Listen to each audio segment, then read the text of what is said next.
ভর সন্ধ্যায় যাদবপুরের বিজয়গড় এলাকায় ঘটে গেল এক চাঞ্চল্যকর গুলি চালানোর ঘটনা।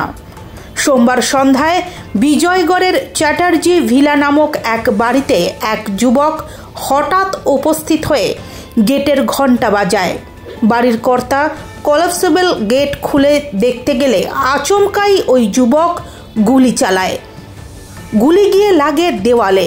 সৌভাগ্যবশত গুলি লক্ষ্যভ্রষ্ট হয়ে যায় এবং প্রাণে বেঁচে যান গৃহস্বামী। পুলিশ সূত্রে জানা গিয়েছে, ওই বাড়ির মেয়ে রিয়া চ্যাটার্জি প্রায় 3 বছর ব্যাঙ্গালোরে পড়াশোনা করে 1.5 বছর আগে কলকাতায় ফিরে এসেছেন। স্থানীয় সূত্রে জানা যায়, অভিযুক্ত যুবকটি রিয়ার পরিচিত ছিল এবং অতীতেও সে রিয়ার ওপর আক্রমণের চেষ্টা চালিয়েছিল।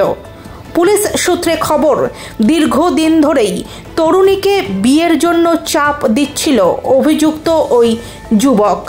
তরুণী রাজি না হওয়ায় এই হামলার ঘটনা ঘটেছে বলে প্রাথমিক অনুমান তদন্তকারীদের। সেই সঙ্গে জানা গিয়েছে, ব্যাঙ্গালোরে পড়াশোনার সময়ও একবার ওই তরুণীর ওপর হামলা চালায় অভিযুক্ত। সেই সময় গুরুতর আহত অবস্থায় হাসপাতালে ভর্তি করা হয় ওই তরুণীকে। ঘটনার পর এলাকায় ব্যাপক আতঙ্ক ছড়িয়ে পড়ে। স্থানীয়রা জানিয়েছেন, গুলির শব্দ শুনে সবাই বাড়ি থেকে বেরিয়ে আসে এবং সঙ্গে সঙ্গে পুলিশকে খবর দেয়। পুলিশ ঘটনাস্থলে পৌঁছে তদন্ত শুরু করেছে। এলাকার বিধায়কও ঘটনাস্থলে গিয়ে ওই পরিবারের সঙ্গে কথা বলেছেন।